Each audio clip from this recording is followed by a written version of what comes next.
When designing a map, typography is really important. It's a way of being able to show similarities, differences, and relationships between different types of geographic features. So let's have a look at that. I'm just going to go through some of the basics of typography. I don't claim to be a total expert on it, but I feel like there's some really simple guidelines that anyone can use to really help improve the effectiveness of their map. So we'll just start with some simple things. Just something like changing or choosing lowercase text, uppercase text, title case, or sentence case tells people something about the information on your map. Remember, similarities, differences, relationships.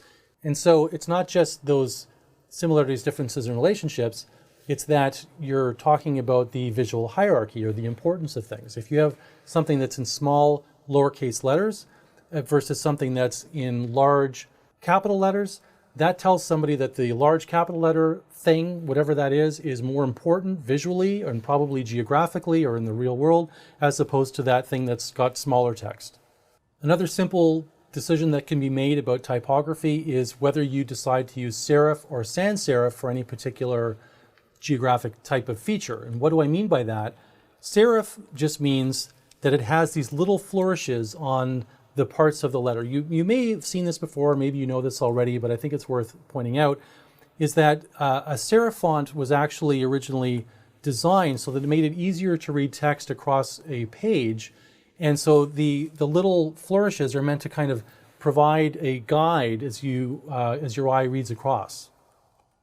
Sans serif became more popular later and does not have those little flourishes. So depending on what you're mapping, you may want to choose one versus the other, but remember, you want to be able to use them to show similarities, differences, and relationships. So if you want to show, say, natural features versus ones made by humans, maybe you make one set of labels in serif font and the other one in sans serif font. And you'll see this kind of thing a lot, is it's a way of conveying that kind of information. So you can also use, so we can use whether it's uppercase, lowercase, serif, sans serif, the size of it, different typefaces, the color, all of these things are used to efficiently communicate to somebody what's going on in the map. What we usually refer to as a font, and I'm just as guilty of this as anyone, but I'm trying to use the correct terminology here, is actually referred to as a typeface. So Calibri, which is the one I'm using here, is actually technically called a typeface. So then we have the type style, so that could be normal, and then the size of it is called the type size, and that's usually done in points. So here we have the Calibri typeface in the normal style at a size of 24 points. And together, that is referred to as a font. That's something that comes from old typesetting days, is that they would actually have collections of blocks of that they would put in a printing press, and so together this was referred to as a font, was a collection of those that was a particular typeface and style and size. So a different font could still be Calibri, could still be normal, but if it's a different size, technically that would actually be referred to as a different font. And so the same thing for Calibri Italic, Calibri Bold. So even though the sizes are the same, now the style is different. And so these are all part of the same typeface, but they're considered to be different fonts, just so you know. Here we have different typefaces. So Arial, Calibri, Bookman, and Cambria, there's tons of them out there. They come in different styles, typically normal, bold, and italic. And then we can have different type sizes. So whatever it is, here we've got 18, 24, and 32. So I'm hoping that you are familiar with a lot of this already, but I want you to kind of think about how this relates to map design in particular. There are preferred locations on a map for labels, say for something as simple as just a dot that's representing, say, the name of a town. So the best location is above and to the right here. The second best is below and to the right. The third is above and to the left. Below is fourth, above is fifth, and sixth is at the bottom of it. And so you may not always have a choice about this, but sometimes you do. Obviously you try for the best location first, but maybe there's something that's blocking that would overlap with the text. It could be a rail line or a building or whatever. So then you try to go for the second one and see if that fits. And if that doesn't fit, then you go to the third one. And this all has to do just with where people's eyes are trained to look for things. And for whatever reason, our brains want to look above and to the right for a label. And if you can put it there, that's going to be most efficient. And if not, then the brain will look at the next location and the next one. So this is just a good guideline to go by. Sometimes you can have the software label things automatically for you, or you can set it to have different weightings so that it will try this first and then try a different position second. And you don't necessarily always have to have this kind of minute attention to detail, but if you can, it will always make for a better design map.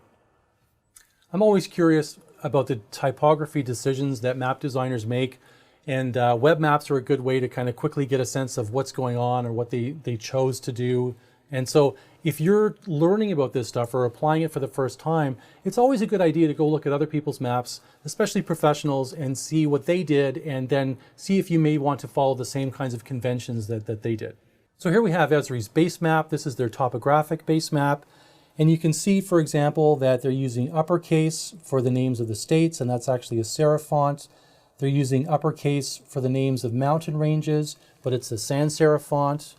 And maybe the design decision that they made was that these are, states are man-made features, if you want, or human features, or things related to people, versus something like a mountain range, which is a natural feature. So we have also used the same convention for the names of countries.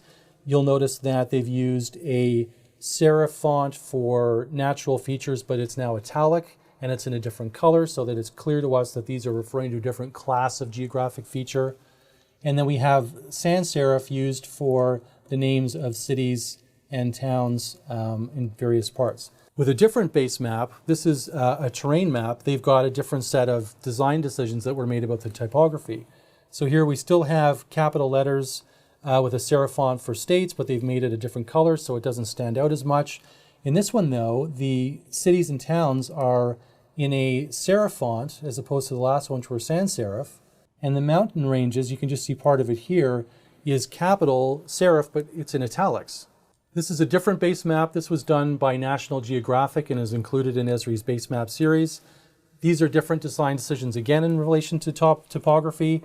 So here you can see that they've used a similar idea with the labeling of states, but now the mountain ranges are using a serif font and are more obvious, but they're still in italics. It's interesting that they've curved it, this one here, where here this one's straight.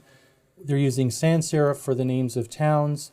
You see that their larger cities have larger text, smaller cities or towns have smaller text to sort of indicate that visual hierarchy.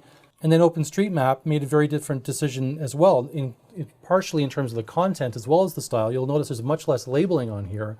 And then in terms of what they have used for typography, there's different decisions again. I'm not going to go through every one of these in a lot of detail, but again, just try to think about it like, what would you do? Which of these do you like? Which style might you use for your own maps? And how would you use them to indicate things that are similar to each other or different, or what the relationships are in terms of, size or something else?